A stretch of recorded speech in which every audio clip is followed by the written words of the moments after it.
ఒకప్పుడు ఇంటికో బైక్ ఉండుడే మా గొప్ప అనుకునేటోళ్ళం. అసొంటిది నిన్నీయల్లా అందాజా ఇంటికో కారైంది. ఇక లేనోళ్ళు ఎవరన్నా ఉంటే బండ్లను గంటల లెక్కన రోజుల లెక్కన కిరాయికి తీసుకొని పోతుర్రు. మళ్ళా పని అయిపోయినాక తిరిగి అప్పచెప్తుర్రు. కానీ కడప పట్టణంలో మాత్రం పని ఉన్నది అని కార్లు కిరాయికి తీసుకొని ఇంకేదో చేస్తుర్రట.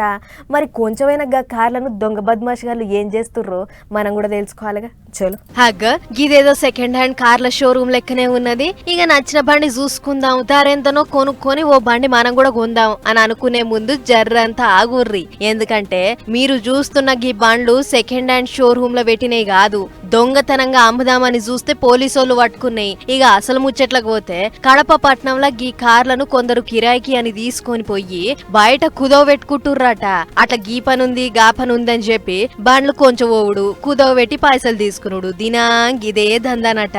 అట్లా ఇదివర దాకా ఏం తక్కువ 36 కార్లను కిరాయి పేరు చెప్పి తీసుకుపోయి ఎక్కడెక్కడనో కుదవబెట్టిర్రట. ఇక గీ ముచ్చట బండ్ల ఓనర్లకు ఎరికైంది. వాళ్ళు సీదా పోయి పోలీస్ టౌన్ లో ఫిర్యాదు అయ్యిర్రు. గిట్ల సంగతి సార్, ఎవడో కిరాయి పేరుతోని బండ్లు కొంటపోయి మళ్ళా తెస్తలేడు అని కార్లు పోయిన వాళ్ళంతా స్టేషన్ లో పిటిషన్ వేస్తే పోలీసోళ్ళు ఎంకలాడిర్రు. దెబ్బకు కథ బయటపడ్డది. నబీకోటలుండే శశిధర్ రెడ్డి గాడు ఇంకా జిలానీ బాషా గాడు పదురుకొని గీ పని చేసిర్రట. గీ కార్లను కుదోబెట్టి పైసలు తీసుకొని మస్తీ మజా చేస్తుర్రట. ఆగో గట్ల కిరాయి పేరు చెప్పి కొంచెమైన కార్లే గివి.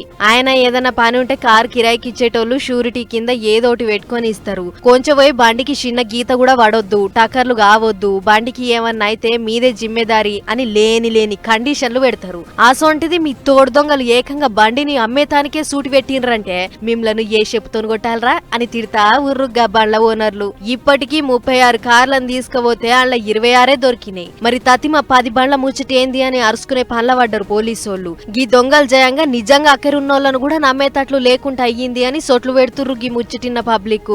మరి చూసిర్రు కదా, ఈ కాడ నుంచి బండి ఇచ్చేటప్పుడు వెనక ముందు ఆలోచన చేసుకోర్రి, లేకుంటే ఆగమైతారు. ఏం చెప్తున్నా